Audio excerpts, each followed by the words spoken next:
Hi guys, I'm Tiare Gattimora. This is my personal YouTube channel, and today I wanna chill with you and tell you about my thoughts on that Sydney Sweeney ad and the controversy around it. I have to say, I have mixed feelings. I do feel like it does speak to wider issues than just the ad in itself. So I don't think it's that superficial. Although I have to say, it does seem a little exaggerated in many ways to me. And more than that, I think it's a little misdirected in terms of what the major issue actually is in our zeitgeist that is connected to eugenics. So if you've been under a rock, there's been a new ad from brand American Eagle featuring actress Sydney Sweeney zipping up her denim as she says genes are passed down from parents to offspring, often determining traits like hair color, personality, even eye color. My genes are blue. So the joke is basically like genes as in genetics and genes as in the clothing are pronounced the same way, and it's like the camera panning to her blue eyes, and it's a play on words with the jeans and jeans. And apparently days later, Dunkin' Donuts released an ad featuring this guy that also mentioned genetics. So the point that is being made by many is that by mentioning genetics and featuring these like very distinctly like white and blonde and blue-eyed people, it's basically a dog whistle or like a nod to fascism and eugenics, given the genetic talk. And the reactions, I mean, the way this is being expressed, first and foremost, I'm not loving, like with the, just like basically yelling and basically saying this is pure like Nazism. I mean, I don't know about that. So I'm gonna tell you guys kind of like my first like instinctual reaction and what I've then kind of gone back and thought of. So in the beginning, I felt quite annoyed at the like kind of shitstorm against Sydney, because I feel generally frustrated by these like extremely surgerized women just kind of taking over the whole beauty scene. There's been this new like Cinderella film where basically they've made the stepsister like the protagonist, and it's all about her like trying to fit the beauty standards. It's kind of like a body horror about like female beauty expectations. And then she's the protagonist, not like naturally beautiful Cinderella. And I'm just, there's this aftertaste all the time against like naturally beautiful women, like who haven't had that much surgery or no surgery at all. There's kind of this resentment and this idea that like that basically makes you invincible and you've never had to deal with like bullying or like that you have a special kind of power, which I mean you might have like a special kind of power. Like beauty helps in a lot of ways, especially when you've basically always had it, like God-given. And I get that. I just have a lot more feelings about that, and I think class plays a part in it, in the sense that wasn't Cinderella supposed to be about someone who was like in a lower class, but like her personal talent, including beauty, like got her somewhere else, which for starters is quite capitalistic and like an ode to meritocracy in a way. But at the same time, it does feel like for me personally, because I feel like I've had basically natural beauty, but definitely not other, you know, naturally acquired goods such as, you know, money, a good, like a big surname, big family connections. Like it does feel like, you know, just like beyond the politics, just like instinctually, it does feel like kind of a relief to like just instinctually to watch someone beautiful be recognized, even like, you know, against all of these other ways in that other people have. It kind of, you know, I don't know, it feels like more of a quote unquote natural talent over, for instance, yeah, like family wealth or like a big surname or connections. And so I don't know, that the idea of that whole film just like made me quite annoyed. It's like, okay, so suddenly it's not about class any longer, it's about beauty standards. I don't know that I like that. And I will say this is intensified for me by my, basically I worked as a model when I was like, I mean, mainly 18, then I did some jobs over the years, but basically at 18 I went to Milan and I lived there for a bit, and like obviously I got to see the other models and like who was at the castings and, you know, who quote unquote made it and who didn't.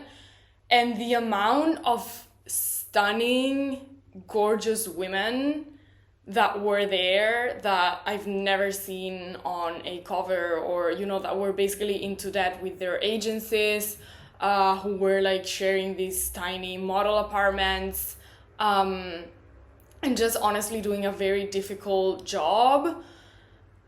Like, it just makes me mad to this day that like these girls have to do all of this stuff, and then Kendall Jenner just like probably gets driven to a casting, and honestly I don't think she would even realize, you know, what it means to be a normal girl trying to make it into this industry, because I don't think it even crosses her mind that like, you know, the very like banality of getting to a casting and being sweaty and being super hot under like the Mediterranean sun in the middle of the summer, because you've had to take the tube from the other end of town and you've probably not slept very well because you're in this tiny model apartment.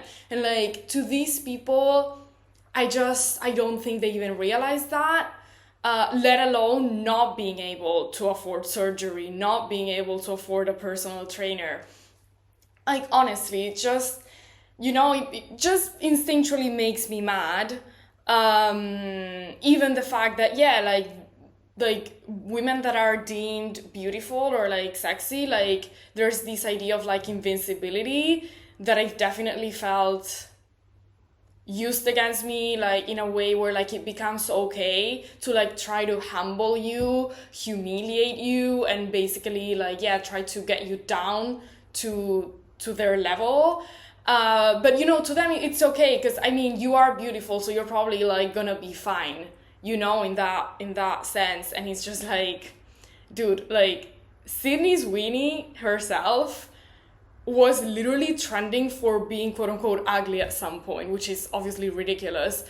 And so was kind of Margot Robbie, like just insane. Like she was like, there was the whole like she's actually mid shitstorm. And like, I think this is something that like basically every woman goes through. Like you just like, because you are a woman, you will get your looks heavily analyzed and weighed upon by people who are just so ugly, and have, you know, I mean, honestly, it's just the whole dynamics is fairly ridiculous.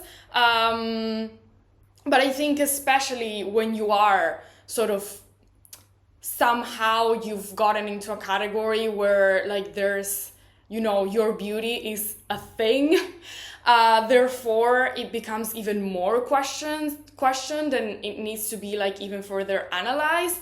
And yeah, like I was saying, like the people who do that, or who like have the fucking guts to like just say it out loud or say it to you or like bully you about it, are usually just the like dumpiest, like ugly, like just no, like nowhere near your level. Like honestly, like no offense. I mean, yeah, offense. I don't care at this point. I'm fairly mad about this.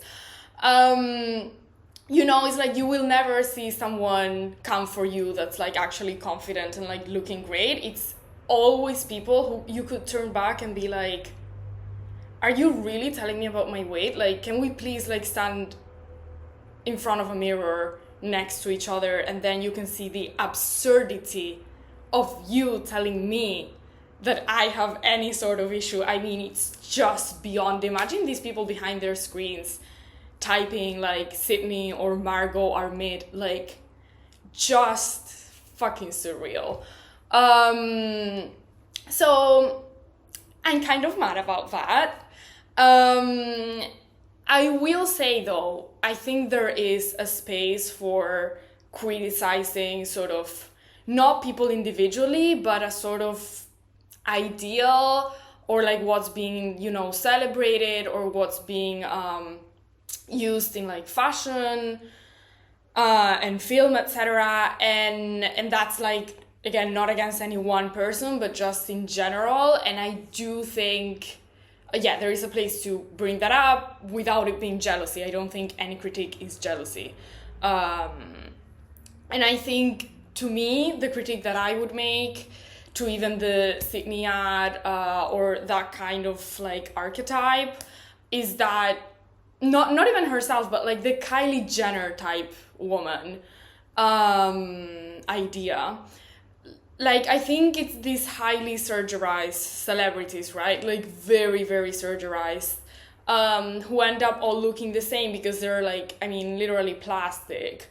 I think it does relate to the Mark Fisher idea that I keep bringing up here, you know, of non-places, of clone generic monoliths. To me, these women honestly look like clone generic monoliths. Like, I do have an issue with a kind of like this exaggerated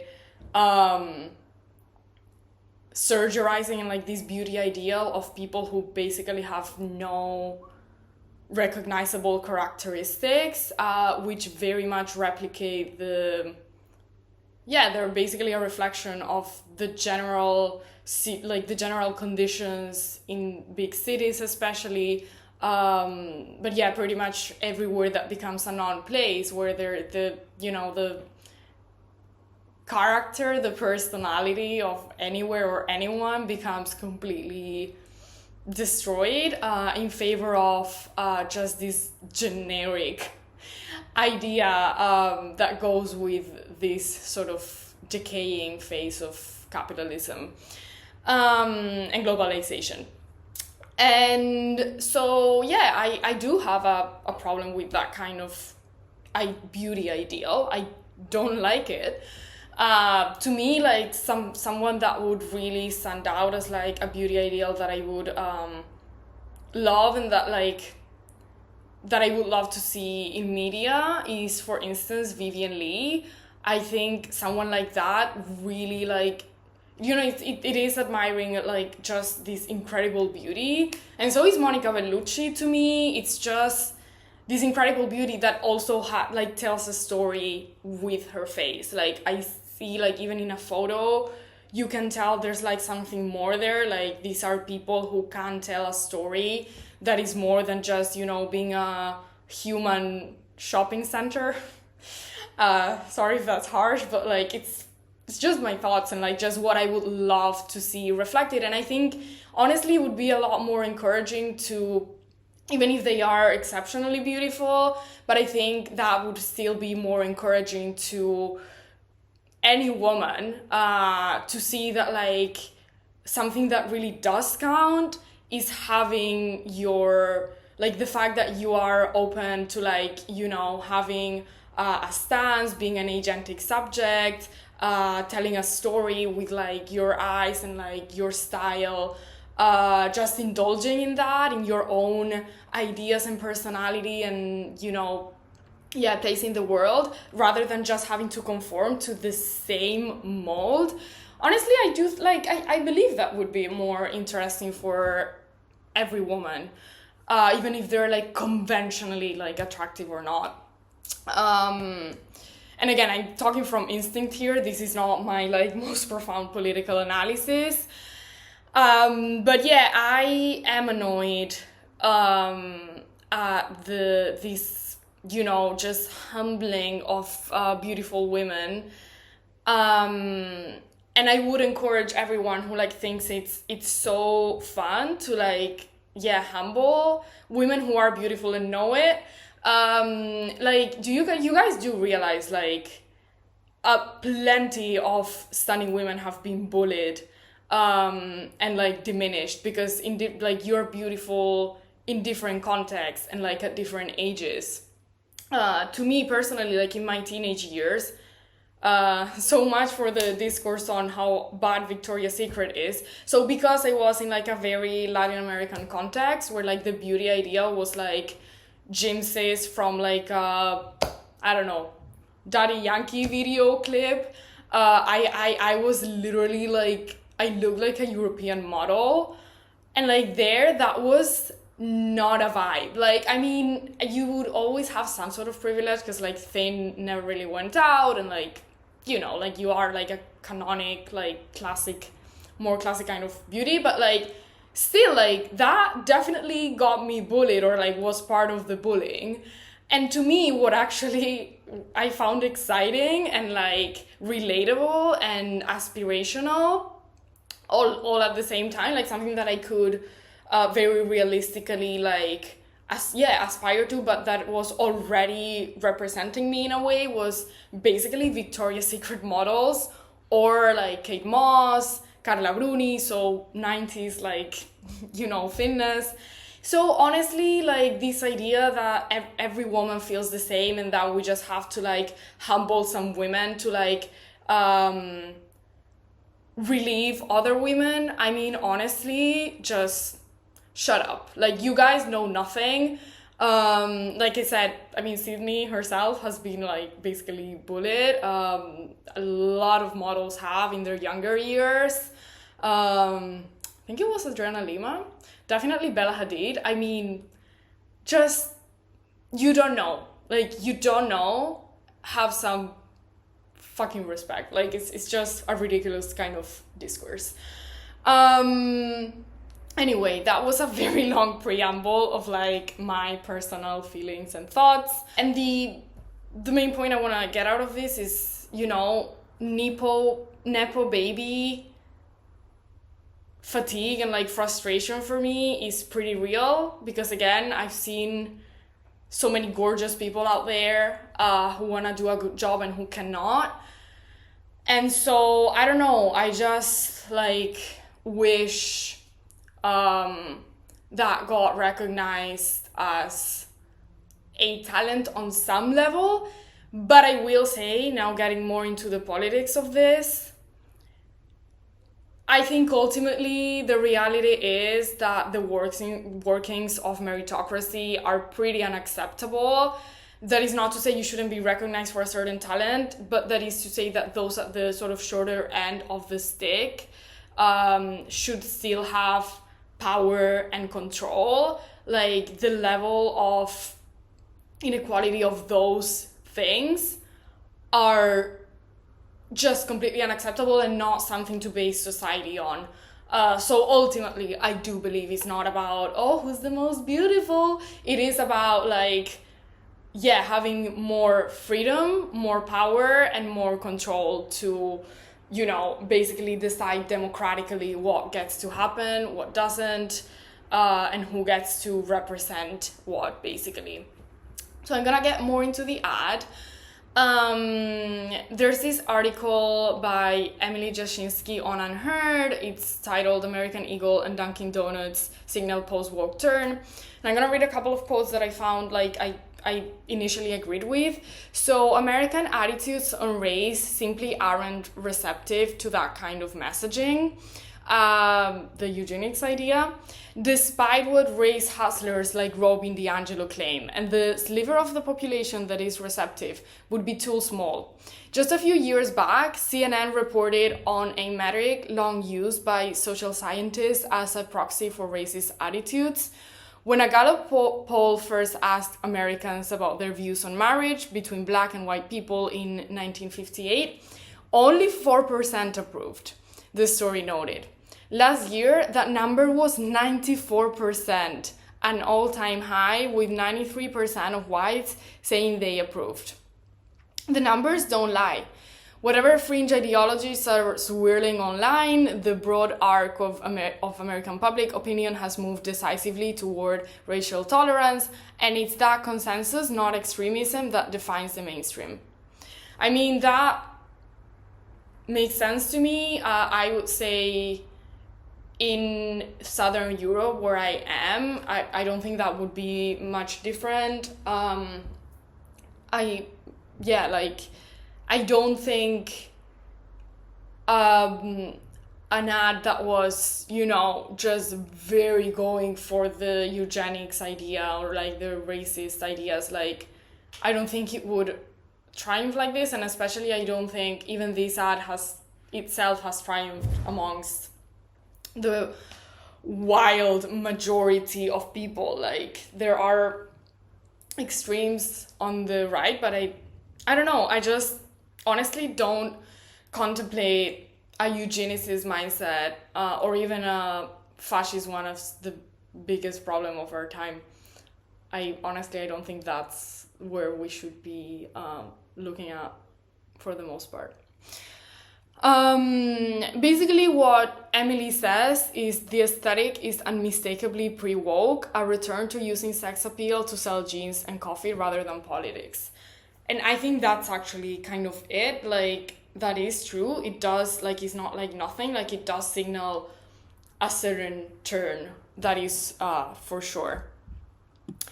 That being said, so, maybe it's not like an actual, like, super racist ad that goes for this, like, super racist majority. I don't believe that. But then I was thinking about this, and I was like, you know what? There is a larger sort of eugenicist trend, but it's just not limited to, like, the far right. It's very much present also on the left. And, I was like, I did just make a video about dog moms and, like, its connection to the loss of an agentic subject and what that means in terms of, the loss of humanism and the increasing focus on the earth and animals as opposed to humans, who are apparently now a virus on the face of the earth. It's like, there is eugenics in the air. Like, human life is certainly not that well beloved right now.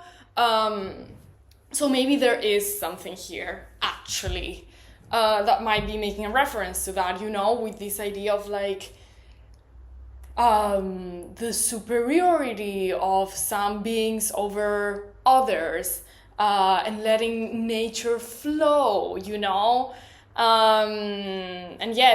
basically being anti, like, industrialization, anti-modernist, just I can see the threading, and I thought, this has a lot to do with the basically blaming of parents for everything, and how that is connected to, this idea of who's fit to have children and who isn't, right? Like, who's fit to reproduce, and whose genes might, go forth. I think that is a natural conclusion to all of this, and it's definitely not just a far-right issue. Ashley Frawley talks about this quite a lot. Hopefully we will be interviewing her on Meta 25, so stay tuned for that. That would be very exciting. And she wrote this article on Unheard. It's titled "Stop Blaming Parents for Everything," precisely. And so she discusses what is happening with that. And she says, while parenting matters, it doesn't matter nearly as much as the hordes of parenting experts would have us believe. She says, since at least the 70s, this is how generations have learned to think about problems, both personal and social. What did the parents do, right? And then she specifies about the widespread policy application of ACEs, adverse childhood experiences, under the veil of scientific calculation, pinpoints the cause of so many issues that had proven resistant to change. And instead of dealing with the tough business of things such as poverty and poor housing, it implied that governments could simply intervene to change the way parents behave. So going back to what I've been saying like a broken record about like basically the one battleground being inner psychic psychic interiority, inner life of individuals who have a given set of identities, that has become the basically the only battleground, and where we are told we can like focus on, not that we can then act on it that much, because it's all about, you know, self-improvement, but not really about a solution, also depending on where the issue lies.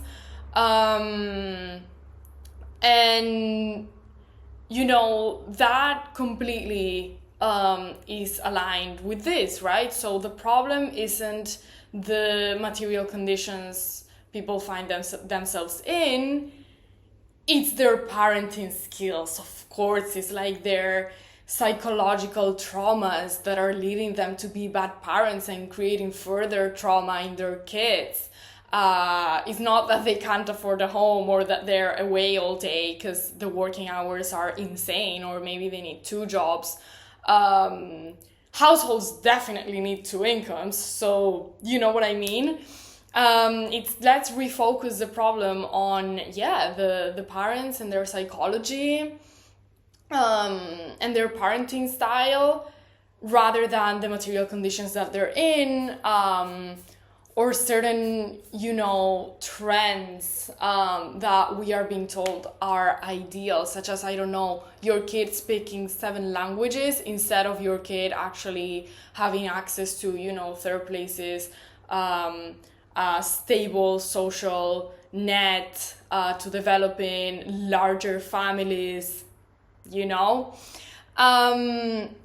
So Ashley Frawley continues, once banal aspects of everyday life came to be referred to as an art, communicating a conception of marriage and the family that derived not so much from aesthetics as from science and technology. When marriage experts said that marriage represented the art of personal interaction, they meant that marriage, like everything else, rested on proper technique. Progressives, Christopher Lasch continued, envisaged a day when parenting would be professionalized and licensed, and the unfit of the human species would cease to reproduce their kind.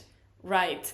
So this is her citing Christopher Lasch, who I'm reading at the moment, and he analyzes this role, this overtaking of experts into psychic interiority of people's family life, and basically an obsession with rationalizing those parts of life, and politicizing them, we could add, you know, given the current situation where basically you can do politics via your personal life, and that's considered, you know, the ultimate political action rather than actually organizing for a long-term project. And all relationships are viewed through the lens of the identities of the people involved in them. Yeah, basically that's completely applicable to parenthood, and it does have this eugenicist aftertaste. I mean, more than an aftertaste, to be honest. Like, it's very much about how, okay, who's good enough to be rational in the most intimate parts of their lives, which I just find pretty gross. And like I've said before, also like a broken record, it's a rationalization and intrusion into precisely the parts of life that should probably be the least rational and require the least government to get into, in terms of the mindset, in terms of the relationship dynamics. Whereas then the part of politics, which is, you know, the actual organizing and the actual distribution of power and resources, that becomes completely emotional, and it becomes led by, yeah, like basically sort of more populist leading projects that are much more connected to emotion and the idea of bad guy versus good guy, very much divorced from class, and a lot more about like personal vendettas of, let's see who's the most oppressed victim and let's give them a way to like get back at the oppressor, or, you know, a certain group of oppressors. And yeah, like it's the inversion of what things should be to me, and it's very, very present, and to me it goes hand in hand with, you know, the culture of cancellation, the culture where if someone doesn't do as they say, you know, this idea that like all workers are so stupid because they're voting against their own interests. I mean, are they? Like, or is there some interest that is strangely being, they're made believe it's being met by people like Trump. But, you know, like Vivek Chiber says, like they're not actually voting because they think Trump is racist and, oh, isn't that cool, let me vote for that. It's because they're pretty desperate and their material conditions aren't being attended by the people who have been in power for a very long time, and so they just are looking for alternatives. And that's probably why. But, you know, there's this idea of the working class basically being, to use the Hillary Clinton unfortunate term, deplorables. And I mean, you know, this idea that the wrong people are breeding like has a lot to do with this view of the working class. Let alone like also in terms of racism, you know, that behind a veil of, you know, ooh, magic, and like it's so cool to like being from you know, this either indigenous group or like you know, country in the Middle East or like the global South, like under this veil of like, well, we just have, like, you can't really apply Marxism here because they have different interests. But it's so cool to be you guys, but hey, you have so many problems and like just this generational trauma being passed down. It's, you know, and Ashley Frawley, like, I think also tackles this type of attitude. Is very much like, oh, you're so magical, you're so cool, but actually, you know, it's not clear that you should be having all of these kids, or like that you're well enough, or that we are gonna tend to the actual material conditions that people definitely do want. It's not like they, you know, are like in the global south and then they stop liking showers. Like, what the hell? You know, it's just, it's insidiously racist. And yeah, even parenting itself. And Ashley Frawley definitely tackles this. It becomes intensive parenting, where people are much like, oh, parenting is the hardest thing in the world. It's what she says is like, it's more like it needs to be the hardest thing in the world. And there's such an anxiety attached to it and such a middle class parenting style being imagined as like the correct one, that then no wonder it becomes all the more stressful. And I mean, capitalism is basically abolishing the family for the working class. You know, like PMC, family abolishing women don't need to come in for this to be like a thing. Unfortunately, it is already happening, and I will also link my video on that, on maybe don't abolish the family, and what's going on with that. And so moving on, what would be a sort of solution for this scenario, right? So you guys will know, if you've ever heard me talk, I'm really not into the body positivity thing. Like, I'm not. I think health is important, and I don't think it's the marketization and the trauma culture around people's oppressive life events or sort of characteristics that's gonna take us anywhere.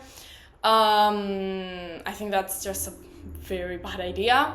I think what we could think of would be a move, especially within the left, which is where I think we should operate.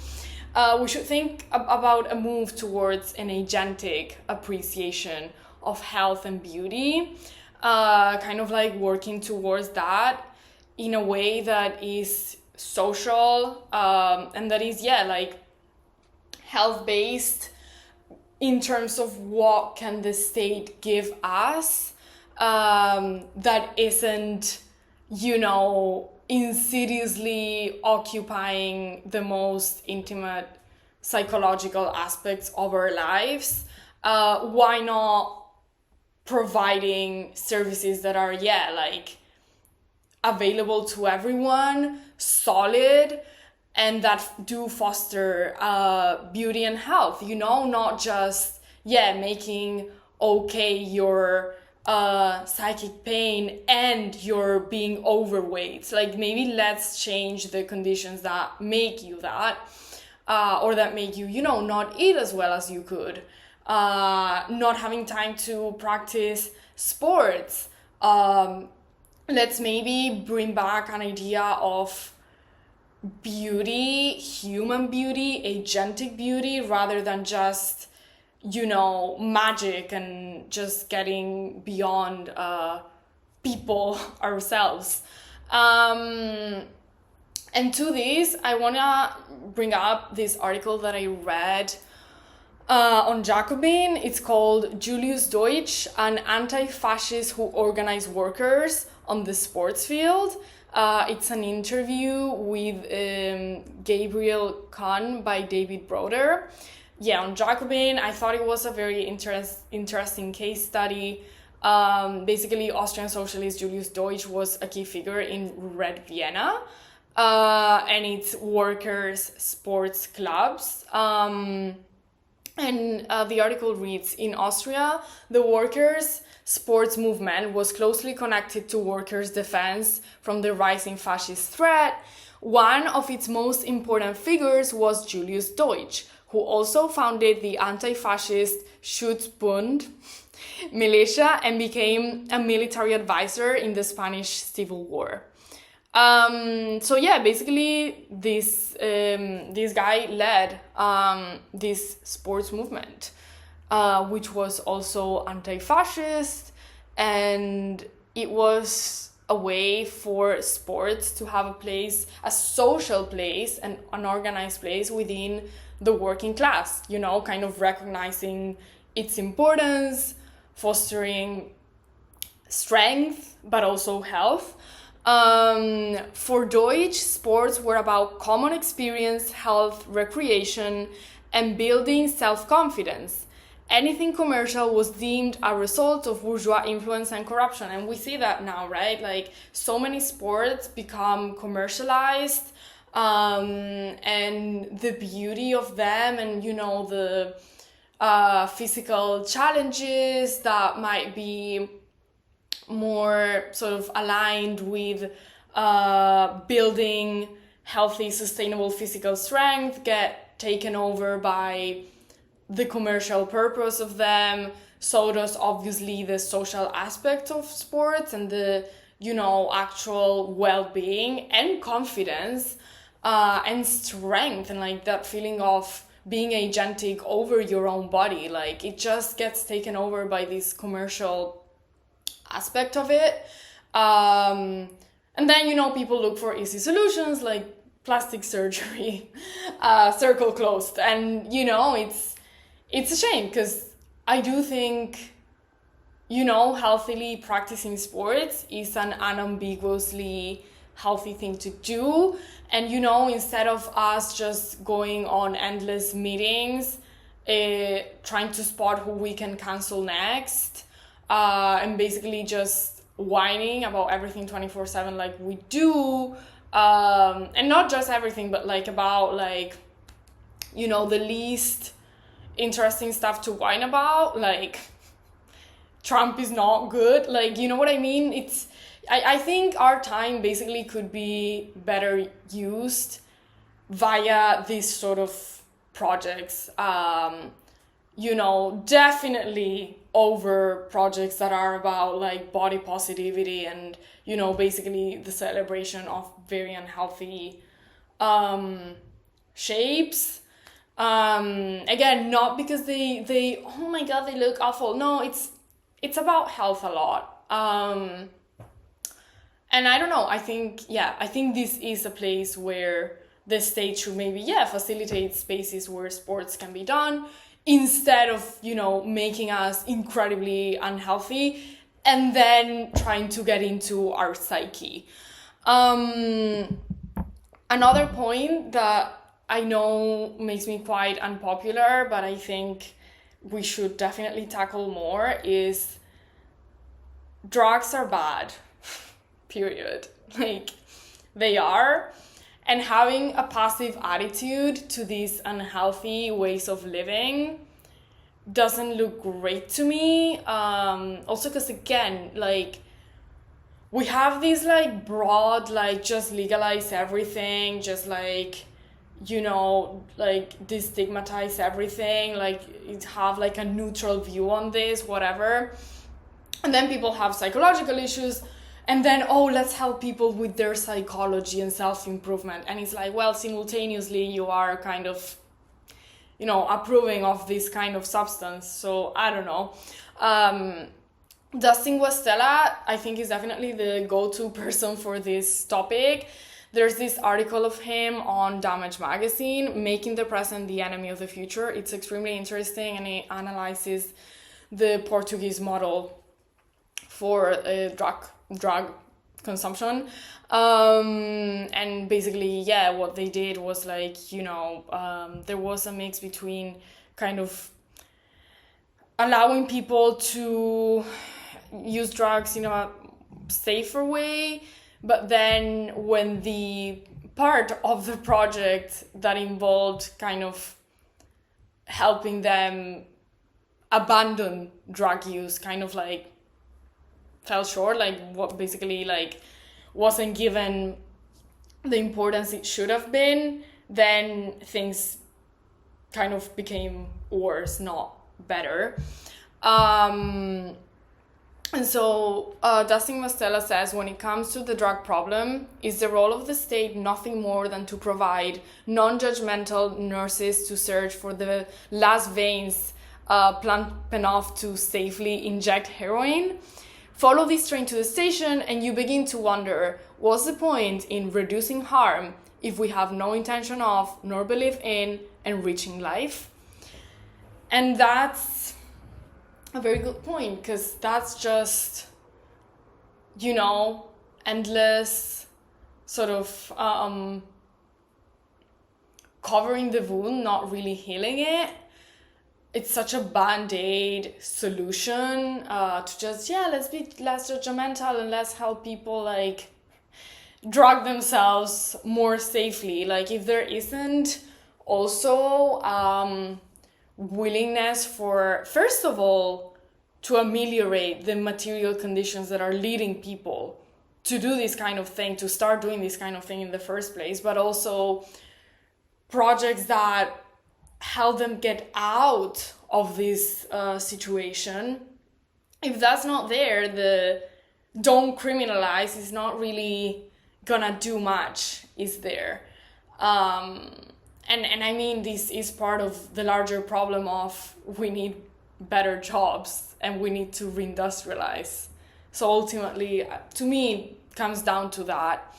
And yeah, quite honestly, I think, you know, there is a place on the left for beauty and health that isn't eugenicist.